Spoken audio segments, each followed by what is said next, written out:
નમસ્કાર મિત્રો, અમારી ચેનલમાં તમારું સ્વાગત છે। મિત્રો, અમદાવાદ શહેરમાં સવારે તડકો નીકળ્યા બાદ અચાનક વાતાવરણમાં પલટો આવ્યો હતો। બપોરે પૂર્વ શહેરના અનેક વિસ્તારોમાં ધોધમાર વરસાદ શરૂ થતાં લોકોને ગરમીમાંથી રાહત મળી હતી। જોકે વરસાદના કારણે અનેક વિસ્તારોમાં વાહન ચાલકોને મુશ્કેલીઓનો સામનો કરવો પડ્યો હતો। મળતી માહિતી અનુસાર બપોરથી આગામી ભારેથી અતિભારે વરસાદની આગાહી છે, ત્યારે જરૂરી ના હોય તો ઘરમાંથી બહાર ના નીકળવા માટે હવામાન વિભાગે સૂચન કર્યું છે।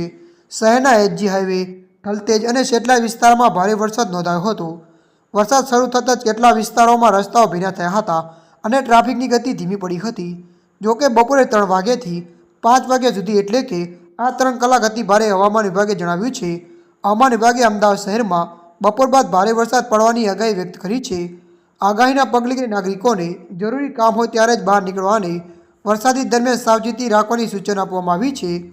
હવામાન નિષ્ણાતના જણાવ્યા મુજબ આગામી કલાકોમાં શહેરના વિવિધ વિસ્તારોમાં વરસાદી માહોલ યથાવત રહેવાની શક્યતા છે, જેના કારણે નીચાણવાળા વિસ્તારોમાં પાણી ભરાવાની સ્થિતિ સર્જાઈ શકે છે।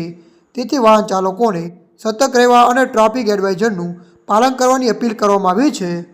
ત્યારે મિત્રો, હાલ માટે આટલું। મળીશું નવી અપડેટ સાથે। જો તમને અમારો વિડીયો પસંદ આવે, લાઇક, શેર અને સબસ્ક્રાઈબ કરી નાખજો। ધન્યવાદ।